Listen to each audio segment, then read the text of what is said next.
नमस्ते बच्चों, Sonia Verma Hindi classes YouTube channel में आप सभी का स्वागत है। और आज हम आधुनिक काल की प्रश्नावली 61 के अंतर्गत आरंभिक गद्य की मुख्य रचनाओं का परिचय प्राप्त करेंगे। तो चलिए वीडियो आरंभ करते हैं। इस वीडियो में मैंने 2 कॉलम बनाए हैं जिसमें भारतेंदु पूर्व महत्वपूर्ण रचनाओं को मैंने लिया है, यानी कि यह रचनाएं सभी भारतेंदु युग से पूर्व जब आधुनिक काल आरंभ हो रहा था उस समय लिखी गई थी।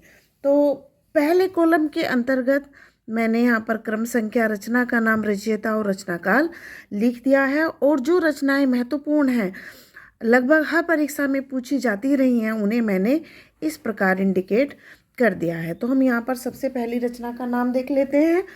तो रचना का नाम है श्रृंगार रसमंडन और रचयिता है श्री गोसाई विट्ठलनाथ। दूसरी पुस्तक है 84 वैष्णवन की वार्ता, तीसरी पुस्तक है 200 वैष्णवन की वार्ता। और यह दोनों पुस्तकें वार्ता साहित्य के अंतर्गत आती हैं और गोसाई गोकुलनाथ जी ने 17वीं सदी के उत्तरार्ध में इनकी रचना की। अगली पुस्तक है अष्टयाम, जो नाभादास जी ने सन 1603 ईस्वी के अंदर लिखी हैं। अगली 2 पुस्तकें बहुत महत्वपूर्ण नहीं है, पर उस समय में ये लिखी गई हैं गद्य के रूप में, और वह है अगन महात्म्य और वैशाख महात्म्य। और दोनों ही पुस्तकें वैकुंठमणि शुक्ल के द्वारा लिखी गई हैं। अगली जो 7वीं नंबर की पुस्तक है वह अत्यंत महत्वपूर्ण है और कक्षा 10 से लेकर लगभग हर प्रतियोगी परीक्षा में यह पूछी जाती रही है, और इसका नाम है नासिकेतोपाख्यान।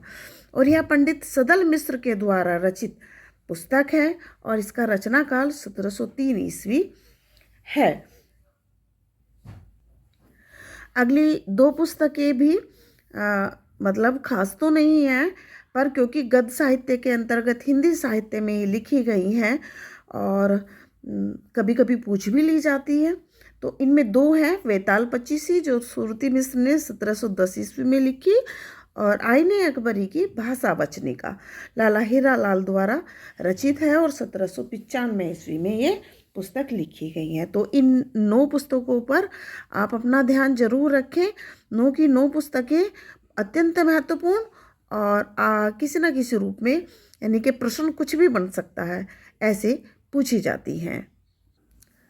अब हम वीडियो में खड़ी बोली गद्य की प्रारंभिक रचनाएं एवं उनके रचयिताओं के विषय में जानकारी प्राप्त कर लेते हैं। तो खड़ी बोली गद्य की प्रारंभिक रचनाओं में पहली आती है चंद छंद वर्णन की महिमा, कवि गंग ने लिखी है और सम्राट अकबर के समय में यह पुस्तक लिखी गई।